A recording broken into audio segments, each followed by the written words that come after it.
घालवले, पण रियुनियन ज्याला आता म्हणतो, सगळेजण म्हणतात पुन्हा भेटू पुन्हा भेटू, पण तो दिवस येत नव्हता. 5 वर्ष झाली सातत्याने आम्ही प्रयत्न करत होतो, पण यावर्षी म्हणलं भेटायचंच. मग भेटायचं तर कसं भेटायचं, तर आपण सगळेजण तर भेटूयाच, पण ही भेट आपली सामाजिक जाणीवेच्या माध्यमातून करूया. आपण भेटू तर कुठल्या मंगल कार्यालयात नाही, शाळेत नाही, तर आज आपण सगळी पोरं शेतकऱ्याची आहेत. आता सगळी ही पोरं कुणी अधिकारी झाली आहेत, कुणी वेगवेगळ्या क्षेत्रात उद्योजक आहेत, वेगवेगळ्या क्षेत्रात सगळेजण स्थिरावले, शहरांमध्ये गेले, सगळीकडे गेले. आणि मग ह्या सगळ्या माणसांनी एकत्र येऊन ह्या सगळ्या मुलांनी ठरवलं की आपण आता भेटूया तर शेतीच्या बांधावरती भेटूया आणि आपलं रियुनियन करूया तर शेतकऱ्यांच्या सोबत करूया. केवळ शब्दांच्या माध्यमातून नाही तर काही थोडीशी कृती तरी करूया. म्हणून ही शिवार दिवाळी आज इथं करण्याचं ठरलं. त्याचं कुठं बॅनर ह्या जगात नाहीये, त्याचं काही पत्रिका कुठे छापलेली नाहीये किंवा त्याच्यासाठी काही वेगळे प्रयत्न नाहीये, पण तरी सुद्धा एवढी सगळी माणसं आज इथं आली, एवढे सगळे मित्र. म्हणजे विचार करा की ज्या मित्रांची 20-20 वर्ष भेट होत नाही, ती माणसं सामाजिक दृष्ट्या म्हणून एकत्र आलेली आहेत. 5 वर्ष जे शक्य झाले नाही ते शेतकऱ्यामुळे शक्य झाले, कारण ती भावना आहे प्रत्येकाच्या मनात की आपण यावेळी एकत्र येऊया. आणि मी शेतकऱ्यांचे मनापासून आभार व्यक्त करतो की तुमच्यामुळे आम्ही सगळे एकत्र येऊ शकलो. मुंबई पुण्याच्या शहरांमध्ये जी राहणारी माणसं आहेत ती सगळी शेतकऱ्यांची लेकरं आहेत. आणि आज जी परिस्थिती टीव्हीच्या स्क्रीनवर बघितली, मराठवाड्यात फोन केला असेल, घरी फोन केला असेल, जे बघितलं, प्रत्येकाचा जीव तिळतिळ तुटतोय की आपल्या बापाची आज अवस्था नेमकी काय आहे. आणि म्हणून ही सगळी मंडळी आज धोंडसाहेब आलेत, त्याची ती मुंबई महानगरपालिकेमध्ये सिनियर इंजिनियर आहेत, त्यांच्या सोसायटीच्या माध्यमातून त्यांनी पुढाकार घेतला. आता त्या माणसांना कुणालाच माहित नाही की कुणाला मदत आहे काय नाही, पण त्यांनी सांगितलं आम्हाला मदत करायची. कुणाला चालली आहे माहित नाही, कुणापर्यंत पोहोचणार आहे माहित नाही, पण आज इथं आपण ज्या शेतकऱ्यांना मदत दिली तर 10,000 रुपयांनी काय होणार आहे का? त्याचं दुःख काय होणार आहे? त्याच्या आयुष्यात ते बदल होणार आहे का? पण एक छोटासा एक आधार तरी, एक छोटासा आधार तरी आपण देऊ शकलो. पूर्ण फुलाची पाकळी. कारण केवळ यांची दुःख दाखवून आणि त्याच्याबद्दलची सहानुभूती दाखवून सगळं काही होणार नाहीये. हॅलो, तर कृतीशील काहीतरी करूया या भावनेतनं ही छोटीशी मदत केली. इथला प्रत्येक शेतकरी मदतीस, त्याचं नुकसान झालेलं आहे, मदत प्रत्येकाला हवी आहे. काही लाख कोटीचं नुकसान झालंय, काही लाख कोटीचं नुकसान झालंय, काही हजार कोटीची मदत आली आहे. हे शक्यच नाही. कुबेर जरी आला, हा देवाभाऊ काय, ते वरचे देवाभाऊ जरी आले तरी कुणाला पूर्ण नुकसान भरपाई देणं शक्य नाहीये. पण अशी हजारो लाखो माणसं आहेत जे आज आपल्या घासातला घास काढून द्यायला आणि ती संवेदना व्यक्त करायला तयार आहेत. आणि त्यापैकीच माझे सगळे मित्रमंडळी सुद्धा आहेत ज्यांनी आज यासाठी पुढाकार घेतला. मी त्यांचे मनापासून आभार व्यक्त करतो. सुरुवातीपासून मला वाटतं पहिल्या भाषणापासून मी आतापर्यंत सगळ्यांकडून ऐकतोय, मलाच असं झालं की आता माझं नाव घेऊ नका. मी माझं काम केलंय. हा शेतकरी त्या शेतामध्ये जसं पेरणीपासून नांगरणीपासून काढणीपर्यंत जे त्याचं काम करतो तसं मी माझं काम केलंय. मी काय जगा वेगळं केलं. जे माझं काम आहे, जे माझं कर्तव्य आहे ते प्रामाणिकपणे करण्याचा प्रयत्न केलेला आहे. त्याला यश मिळेल ही आशा आहे. त्या कामाच्या माध्यमातून काही उगवतं का? बियाला काय माहिती, उगवेल, झाड होईल, पुढे काय व्हायचं ते होईल, पण त्याच्यासाठी काम करणं, शेतकऱ्याचं जे काम आहे ते काम आम्ही करतो. शिक्षक शिक्षकाचं काम करतायत, व्यापारी व्यापाऱ्याचं काम करतायत, तसं पत्रकार म्हणून काम करतोय. पण हे काम करत असताना आपल्यातला माणूस मेला नाही पाहिजे, आपल्यातली माणुसकी मेली नाही पाहिजे, आपल्यातली संवेदना मेली नाही पाहिजे. कुणाच्या तरी पायात काठा मोडल्यावर आपल्याला सुद्धा त्याची वेदना जाणवावी, इतकी तरी संवेदना आपल्या सगळ्यांच्या मनात असायला हवी आणि ती संवेदना आपल्या कृतीतून आपण सगळ्यांनी दाखवायला हवी, एवढाच एक मुद्दा आहे. शेतकऱ्याच्या प्रश्नाबद्दल आपण सगळेजण बोललो. मी माझ्या शब्दात काय सांगायला हवं की आज या राज्यातल्या या देशातल्या शेतकऱ्याची काय अवस्था आहे. मी तर असं म्हणेन की ह्या सगळे शापित आहेत. आजची इथली शेतकऱ्यांची अवस्था जर बघितली ना, त्या शेतकऱ्याची अवस्था बघितल्यानंतर असं वाटतं की माणसाला काहीतरी प्रचंड त्यानं कर्तृत्व केलेलं असेल म्हणून मानवी जन्म मिळाला असेल सगळ्या जीवांमध्ये, पण शेतकऱ्याच्याच वाट्याला एवढं दुःख का आणि एवढी वेदना त्याच्याच वाट्याला का? सहू बाजूने तो घेरला गेला, सहू बाजूने असं एक दार नाहीये ज्या दारातून तो बाहेर पडेल आणि सुखाचा आणि आनंदाचा क्षण त्याला अनुभवता येईल. तुम्ही बघा, एकानंतर एक संकट आहेत आणि या संकटाशी दोन हात करत मी तर मला कौतुक वाटतं की आम्ही सगळे नोकरदार लोक आमच्या आयुष्यामध्ये थोडं जरी दुःख आलं तर आम्ही डिप्रेशन मध्ये जातो, आम्हाला अस्वस्थ वाटायला लागतं. प्रश्न कसा सोडवायचा याच्याबद्दल मनात विचार येतो, आपण कसं उभं राहायचं असं वाटतं. पण एका वर्षात एक गारपीट, एक अतिवृष्टी, त्याच पावसाळ्यात दुष्काळ, त्याच्यातच सगळी संकट सगळी उभं करून काय त्या माणसाचं धैर्य असेल की तो पुन्हा नांगरायला जातो. आणि आज शेतकऱ्याची इतकी वाईट अवस्था असताना सुद्धा त्याचं ते धैर्य तुटत नाहीये. मला वाटतं त्याच्यासारखा योद्धा कोणी नाहीये या जगामध्ये.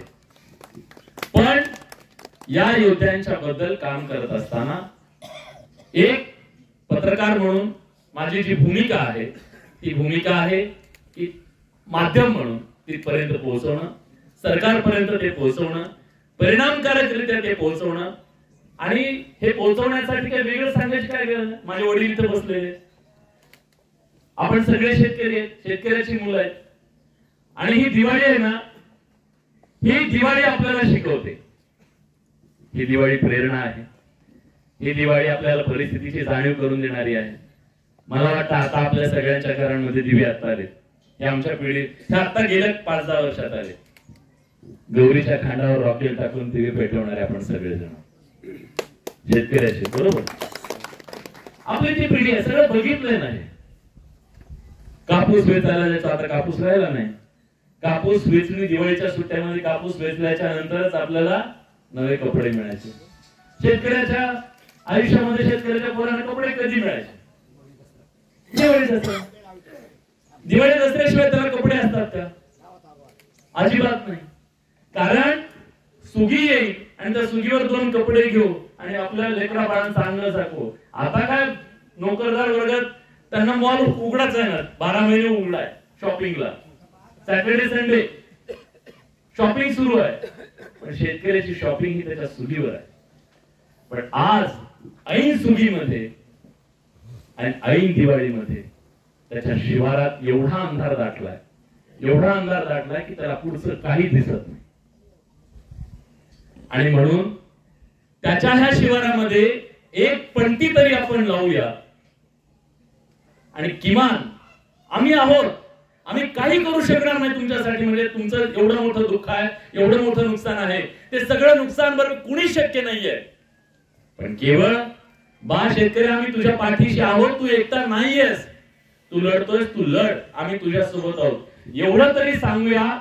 या उद्देशानं आम्ही सगळे मित्र एकत्र आलो आणि शेतकरी आणि सगळे नोकरदार अशा प्रकारचा मिळून हा कार्यक्रम इथं होतोय. सुशीलने त्याच्यासाठी पुढाकार घेतला. सुशील खूप खूप धन्यवाद. आणि हा कार्यक्रम खरं करून का बसलो आपण? खरं करून बसण्यामागची सुद्धा एक भूमिका आहे की माणसांची आज बसण्याची सुद्धा पद्धत बदलली. कोण मागे बसलाय, कोण पुढे बसलाय, इथपासून माणसांचं सगळं ठरायला लागलं. आणि या सगळ्यामध्ये सगळ्यात जास्त नुकसान ह्यानं केलं. ह्यानं इथं कोण बसलाय, इथं बसण्याची जी स्पर्धा सुरू झाली आणि त्या सगळ्याचे बळी आपण सगळेजण ठरलो. ही स्पर्धा सगळी ह्याची आहे. इथं जाऊन प्रत्येकाला उभं राहायचंय, इथं जाऊन त्याच्या रांगेत बसायचंय आणि ही सगळी स्पर्धा झाली. पण इथं गेलेला माणूस इथल्या माणसांना विचारला, ही जी दरी निर्माण झाली आहे इथं बसलेला आणि इथं बसलेला, ही दरी जोपर्यंत सांधणार नाही तोपर्यंत मला वाटतं ही खूप छोटी गोष्ट पण खूप मोठी गोष्ट आहे. या दरीने सगळं शेतकऱ्यांचं वाटोळं केलेलं आहे. शेतकऱ्याचा पोरगाही जेव्हा वर जाऊन बसतो तेव्हा तो खालचा राहत नाही, शेतकऱ्याचा तो उरत नाही. ही अतिशय दुर्दैवी वेळ आहे. म्हणून आम्ही आज मी थोडस हे काय आहे नाद लागलाय म्हणतो, नाद लागलाय काय काही म्हणू देते मी जे बोलायचंय. म्हणजे जेव्हा या राज्याच्या कृषी मंत्र्यांनी एक वक्तव्य केलं, ते असं म्हणाले की मला ओसाडगावची पाटीलकी गेली. बरोबर आहे ना? मला सांगा का का त्यांनी कृषी मंत्री व्हायला हवं? अरे गिळायचं काहीतरी द्यायला पाहिजे. हे मागणारे लोक ह्यांच्या शिवारात काही राहिलं नाही, ह्यांची पाटीलकी आपल्याला द्या म्हणजे त्या बिचाऱ्याने एवढे पैसे खर्च केले असतील, एवढं काय काय केलं असेल, पुन्हा त्याला कृषी मंत्री पद म्हणजे ओसाडगावचीच पाटीलकी. शिक्षा आहे ना ती, शिक्षेतून मुक्त झाले ते. नाही नाही, मी एक सांगतो, वैयक्तिक नाही, तळपायाची आग मस्तकात जाते. खरं सांगतो, जेव्हा या राज्यातल्या शेतकऱ्यांच्या बद्दल इतकं राज्यकर्ते असंवेदनशील वागतात तेव्हा तळपायाच्या आग मस्तकात जाते. असं वाटतं कधी एकदा 8 वाजतात आणि कधी एकदा उभा राहतो. आणि कारण हिम्मत झाली नाही पाहिजे, हिम्मत झाली नाही पाहिजे की या राज्यातल्या शेतकऱ्याची अशी दयनीय अवस्था असताना त्याच्या जखमीवर मीठ सोडण्याची. ही जी इथली सगळी शेतकऱ्याची पोरं आहेत पण ती राहिली नाही, मग ते राज्यकर्ते असतील किंवा प्रशासनातले असतील, दुर्दैव हे आहे. आणि इथं सुट्टी कुणालाच नाहीये. तुम्ही म्हणालात किती दिवस आहे तुमचं मला माहित नाही, पण मीही तुम्हाला सांगतो आजचा दिवस शेवटचा आहे. आजचा दिवस शेवटचा आहे असं समजून जोपर्यंत काम करणार नाही पत्रकार, तोपर्यंत त्याच्यात धमक येणार नाही, त्याच्यात हिंमत येणार नाही. 4 कवडीची नोकरी म्हणजे सगळं नाही आणि जीव म्हणजे सुद्धा शेवटी सगळं नाही. अनेक पत्रकारांनी बलिदान दिलं. अहो गावातल्या साध्या टपरीवाल्याच्या विरोधात बातमी द्या, ती उद्यापासून म्हणतो याची बघतो म्हणून म्हणतो की नाही. वाळू माफियाला थोडा एक अर्ज द्या, ते म्हणते ह्याला कधी टँकर खाली घेतो ट्रॅक्टर खाली घेतो बघ कळत नाही. आता राज्याला म्हणलं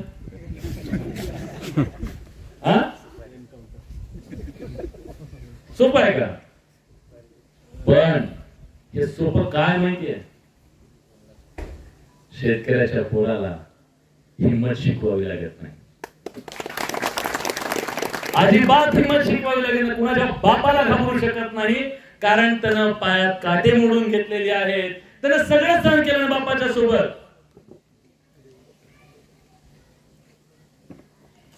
पोराला शिकवावं लागतं का? त्यामुळे आज राज्यामधली जी परिस्थिती आहे त्या राज्यातल्या परिस्थितीमध्ये अतिशय प्रामाणिकपणे एक गोष्ट सांगतो, गेल्या काही दिवसात सगळ्यात मोठी गोष्ट जर कुठली मोडून काढण्याचं काम केलं असेल तर या राज्यातल्या टीव्ही वरती शेतकऱ्याच्या प्रश्नाला टीआरपी नाही हे खोडून काढलंय या राज्यातल्या शेतकऱ्यांनी. रात्री 8 वाजता प्राईम टाइमला शेतकऱ्याच्या बातम्या बंद झाल्या होत्या. दाखवायचंच नाही शेतकरी, दुःख तर सोडून द्या, पण रात्री 8 वाजता बोलू बोलू धुवण्याचा जो कार्यक्रम सुरू केला आणि तुम्ही शेतकऱ्यांनी जो त्याला प्रचंड प्रतिसाद दिला, आज टीआरपी वाले सुद्धा म्हणतात बापरे. मग माझा आज सांगणं आहे शेतकऱ्याच्या सगळ्या पोरांना, मी सातत्यानं सांगतोय शेतकऱ्याच्या पोरांना माझं आवाहन आहे, बापाच्या पैशातून किंवा स्वतःच्या पैशातून 1000 रुपयाचं जे आपण 1 GB टाकतो ना, त्यातलं ते तुम्ही जीबी राजकीय नेत्यासाठी कमेंट केल्यानंतर ज्या तडफेनं तुम्ही खाली जाऊन त्याला प्रत्युत्तर देता ना, माझ्या नेत्याला बोललं म्हणून जे आग लागते ना पोटात, माझ्या नेत्याविरोधात कमेंट केली म्हणून. अरे तुमचा बाप वाहून गेला, तो बर्बाद झाला, त्याच्यासाठी एक कमेंट करावी पोरांना वाटत नसेल तर आमच्या पोरांचं दुर्दैव आहे. त्यांना जी भाषा कळते त्या भाषेत आम्हाला बोलावं लागेल. आज सोशल मीडियाचा जमाना आहे.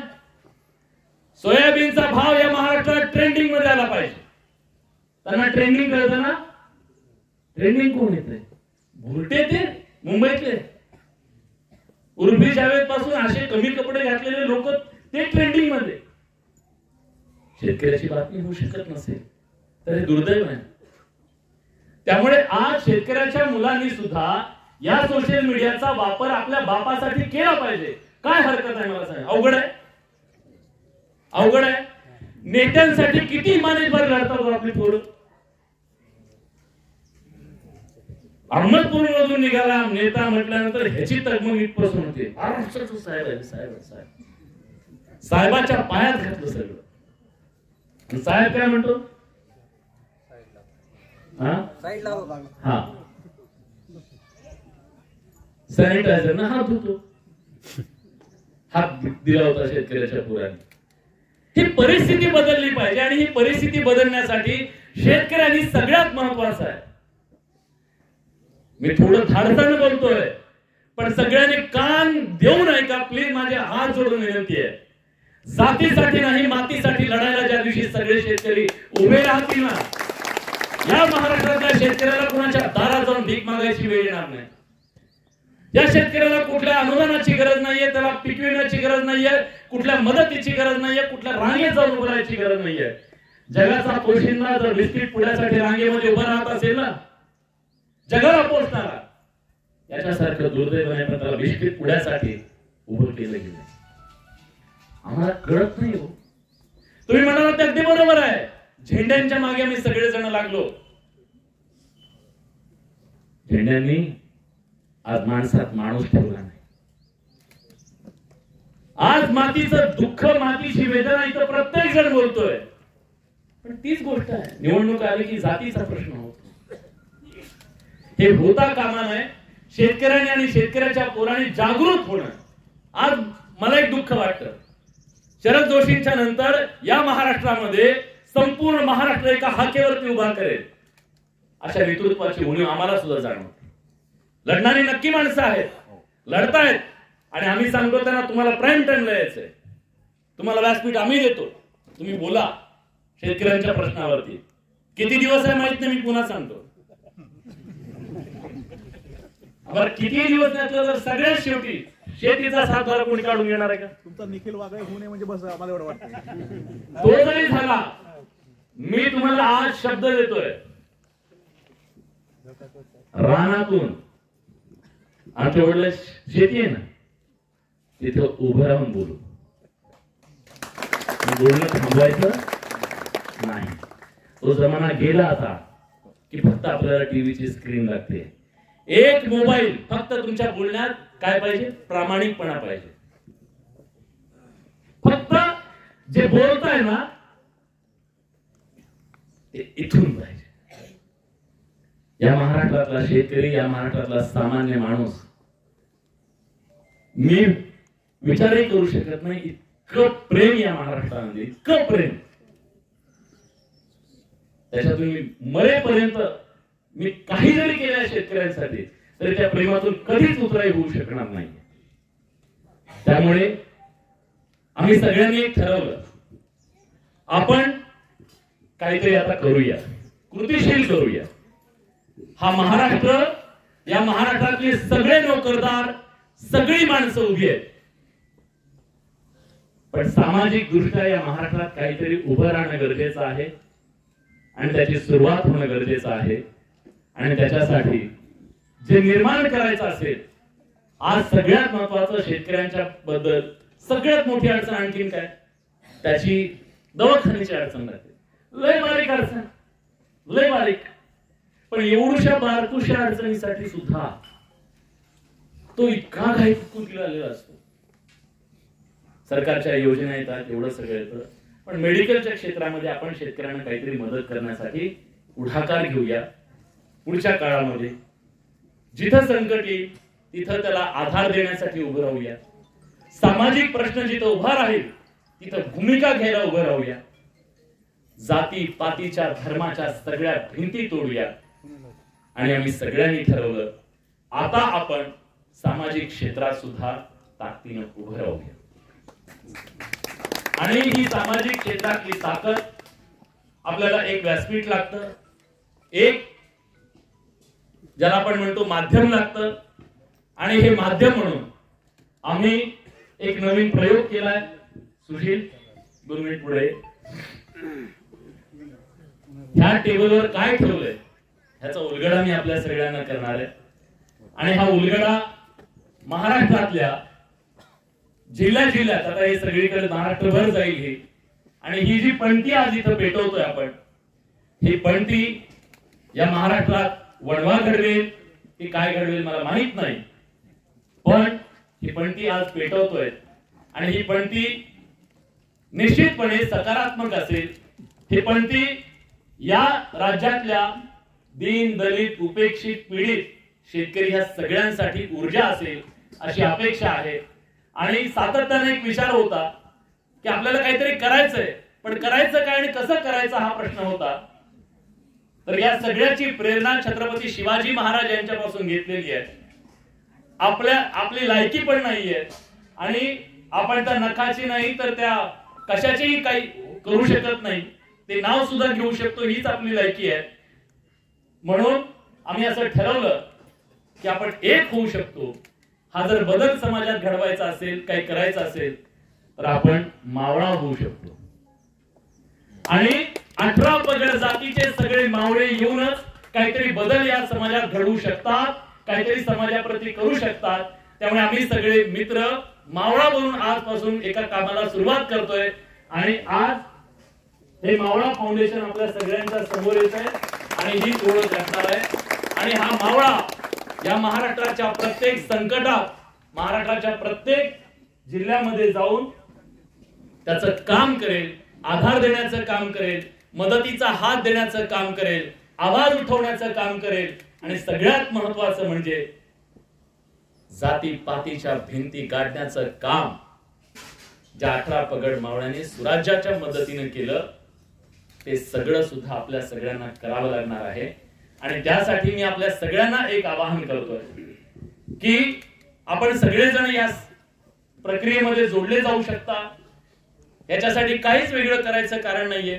तुम्ही जे करताय ते करत असताना सामाजिक जाणीवेच्या माध्यमातून सामाजिक काम करत आपल्याला जे सहकार्य जे शक्य आहे आपलं रोजचं आयुष्य जगत त्याच्या माध्यमातून आपण काम करायचं आहे.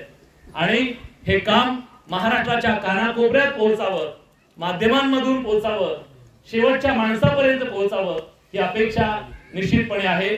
आणि पुन्हा एकदा आजच्या या कार्यक्रमाच्या निमित्ताने जे सगळे मित्र आज 20-20 वर्षानंतर आम्ही भेटतोय, सगळ्यांना भेटायचंय. अरे पुढे या ना, तुम्ही असं काय थांबलाय तिकडे. आणि तुमच्या सगळ्यांच्यामुळे आमची सुद्धा दिवाळी खूप वेगळ्या पद्धतीने आली. आज पहिल्यांदा शेतकरी आणि हे सगळी शेतकऱ्यांची मुलं अशा प्रकारचा हा कार्यक्रम इथं झाला. या कार्यक्रमाला तुम्ही ज्या पद्धतीनं उदंड प्रतिसाद दिला, म्हणजे मी म्हणालो तुम्हाला कसलंही नियोजन नाही, काहीच नाहीये. पण सुशील, मी किती कौतुक करू मला माहित नाही, पण आज ज्या पद्धतीनं हे सगळं तुम्ही घडवून आणलं त्याबद्दल मी तुमच्या मनापासून आभारी आहे. बाकी सगळे मित्र तर तुमची टीम सुद्धा काम करत होती, सगळ्यांचे मी मनापासून आभार व्यक्त करतो. माझे सगळे गुरुजन सुद्धा इथं आलेले आहेत, ज्यांनी शिकवलं, ज्यांनी संस्कार दिले ते सगळेजण इथं आहेत. माझे सगळे मित्र इथं आज आलेले आहेत. आणि आज तुम्हाला लक्षात आलं असेल की मित्रांचा गोतावळा किती मोठा आहे. हा जो प्रचंड मोठा गोतावळा आहे, हा गोतावळा ही सगळ्यात मोठी शक्ती आहे. आणि हा गोतावळा केवळ अहमदपूरचा आहे, हा गोतावळा प्रत्येक जिल्ह्यात प्रत्येक तालुक्यामध्ये आहे, महाराष्ट्रभर पसरलेला आहे. आणि एका हाकेवरती उभी राहणारी प्रचंड मोठी शक्ती आहे. आणि या शक्तीच्या बळावरती या राज्यातल्या शेतकऱ्यांचा, या राज्यातल्या दलितांचा, पीडितांचा, उपेक्षितांचा जो आवाज आहे तो आवाज बनण्याचं काम या मावळा प्रतिष्ठानच्या माध्यमातून महाराष्ट्रभर नेण्याचं काम आपल्याला पुढच्या सगळ्या काळामध्ये करायचं आहे. आणि महेश, माझे मित्र आहेत महेश डाकणे, त्यांनी एक चांगला लोगो त्याच्यासाठी बनवलेला आहे. मी तो लोगो तुम्हाला थोडासा दाखवतो.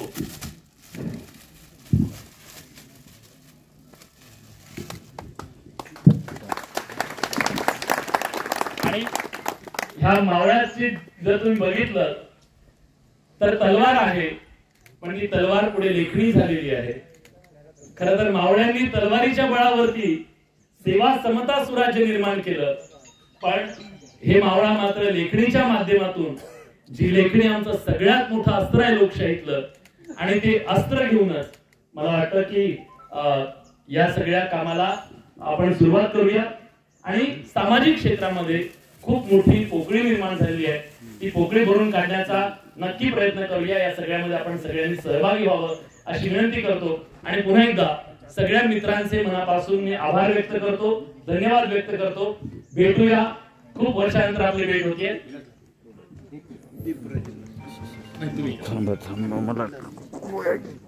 आणि आपल्या सगळ्यांचे मनापासून पुन्हा एकदा आभार व्यक्त करतो.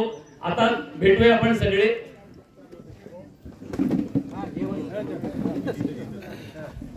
दिवाळीचे दिवस आहेत, पण आपण सगळे मिळून दिवाळी साजरी करणार आहोत. जेवल्याशिवाय कुणीही जायचं नाहीये, ही सगळ्यांना कळकळीची विनंती आहे. जातीसाठी नाही तर बाकीसाठी महाग घ्या म्हणा की त्यांना हा उद्देश घेऊन या ठिकाणी घोषणा प्रतिष्ठापना झालेली आहे. आणि गेल्या माणसाची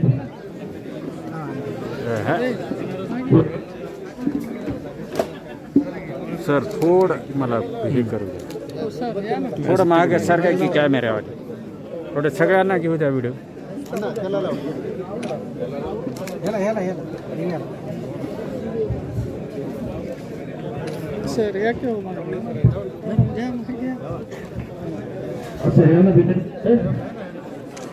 कुठे आपण भोजन केल्याशिवाय कोणीही जायचं नाहीत ना.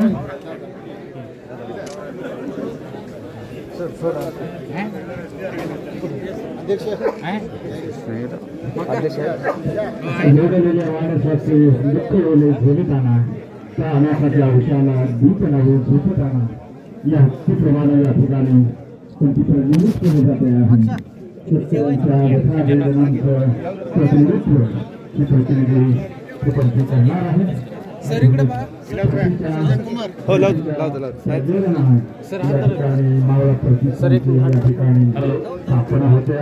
सगळ्यांनी जेवल्याशिवाय जायचं नाहीये. सगळ्यांना विनंती आहे, आपण जेवायला थांबायचं. सर हात धरा.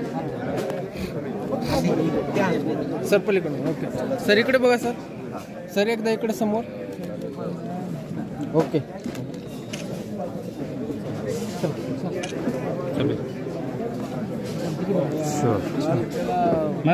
काय नाही आपलं शुभेच्छा. नेहमी आणि विशेष औरंगाबादला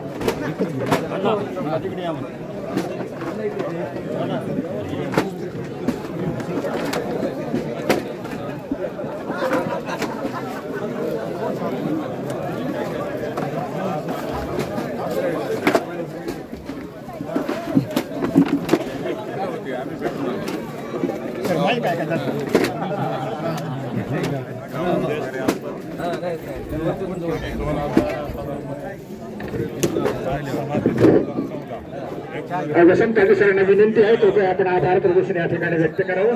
दादा आपल्याला विनंती, उपस्थितांचे सर्वांचे आपण या ठिकाणी आभार व्यक्त करावं.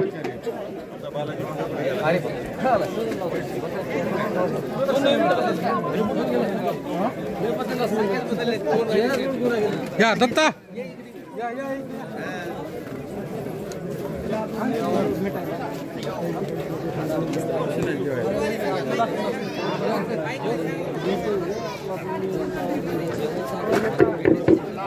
आजच्या या कार्यक्रमाच्या निमित्तानं आपण सर्वजण आलात त्याबद्दल सर्वांचा या ठिकाणी आभार मानतो. विशेषतः या कार्यक्रमासाठी विलासरावजी बडे, शंकरांना धोंडगे सर, उपस्थित सर्व मान्यवर या ठिकाणी आले. शेतकरी आपण आपले मनोगत व्यक्त केलं त्याबद्दल या ठिकाणी सर्वांच आभार मानतो. बाहेर गावून या ठिकाणी बाहेर जिल्ह्यातून आलेले सर्व या ठिकाणी आलेले इथे चिंतक त्यांचेही आभार मानतो आणि